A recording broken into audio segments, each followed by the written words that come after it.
માધવપુરના મેળાનો પ્રારંભ તારીખ 27 માર્ચના સાંજથી થશે, ત્યારે આ મેળા માટે ચુસ્ત પોલીસ બંદોબસ્ત પણ ગોઠવાયો છે, જેમાં 1458 પોલીસ જવાનો ફરજ બજાવશે। ત્યારે સમગ્ર વ્યવસ્થા અંગે જિલ્લા પોલીસ વડા ભગીરથસિંહ જાડેજાએ રૂપરેખા જાહેર કરી છે।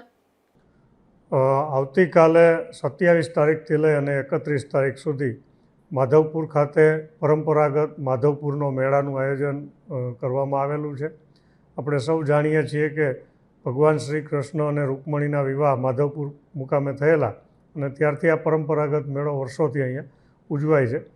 મેળામાં ખૂબ મોટા પ્રમાણમાં લોકો માહલવા માટે આવે છે, ત્યારે આ તમામ લોકોની સલામતી માટે, સુરક્ષા માટે પોલીસ વિભાગે બંદોબસ્તનું આયોજન કરેલ છે। ખાસ કરીને બંદોબસ્ત ડિપ્લોયમેન્ટની વાત કરીએ તો આની અંદર અમે 7 ડીવાયએસપી, 18 પીઆઈ, 78 પીએસઆઈ, 763 પોલીસના જવાનો, હોમગાર્ડ જીઆરડીના 535 અને ટ્રાફિક મેનેજમેન્ટ માટે 57, આમ કુલ 1458 અધિકારી અને માણસોનું ડિપ્લોયમેન્ટ કરેલ છે। કુલ 8 ઝોનની અંદર આ સમગ્ર બંદોબસ્ત છે એને વહેંચવામાં આવેલ છે। આ ઉપરાંત રાઉન્ડ ધ ક્લોક મેળા ઉપર નજર રાખવા માટે 140 જેટલા સીસીટીવી કેમેરા પણ લગાડવામાં આવેલા છે, જેનું પણ પોલીસ કંટ્રોલ રૂમ દ્વારા સતત મોનિટરિંગ કરવામાં આવશે। ખાસ કરીને મેળામાં આવતા મહિલાઓની સલામતી માટે અમારી 3 સી ટીમ છે એ સતત ખડે પગે ખાનગી કપડાની અંદર રહેવાની છે।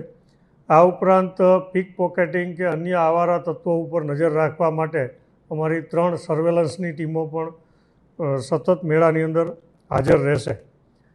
ખાસ કરીને સમગ્ર મેળા ઉપર નજર રાખવા માટે અલગ અલગ વોચ ટાવર્સ પણ રાખવામાં આવેલા છે અને પાર્કિંગ ઉપર પણ પૂરતા પ્રમાણમાં પોલીસનો બંદોબસ્ત રાખવામાં આવેલ છે। અમને ગત વર્ષના અનુભવના આધારે ખાસ કરીને માધવપુરમાંથી જે ટ્રાફિકના પ્રશ્નો થાય છે મેળા દરમિયાનમાં, એ ટ્રાફિકનો પ્રશ્ન હલ થાય એટલા માટે આ વર્ષે એક અલગથી ડાયવર્ઝન રૂટ પણ કલેક્ટર સાહેબને અમે દરખાસ્ત કરી અને એનું પણ જાહેરનામું બહાર પાડેલું છે।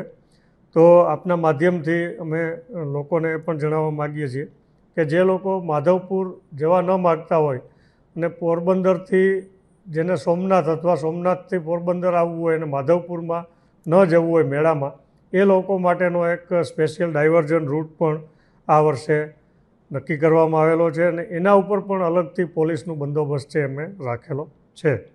તો આ જે ડાયવર્ઝન રૂટ છે એની વાત કરીએ તો મોચા ગામથી કળચ, બગસરા, ઘોડાદર, સરમા, સામરડા, મેખડી, વાડલા ફાટક થઈ આજક અને આંત્રોલી હાઈવે ઉપર આ ડાયવર્ઝન રૂટ છે અમે આપેલો છે। ગૂગલ મેપ ઉપર પણ અમે પ્રયત્ન કરીએ છીએ કે આ ડાયવર્ઝન છે એ બતાવે, જેથી બહારના લોકોને પણ ગૂગલમાં જ્યારે સર્ચ કરે તો આ ડાયવર્ઝન છે એ યોગ્ય રીતે બતાવે।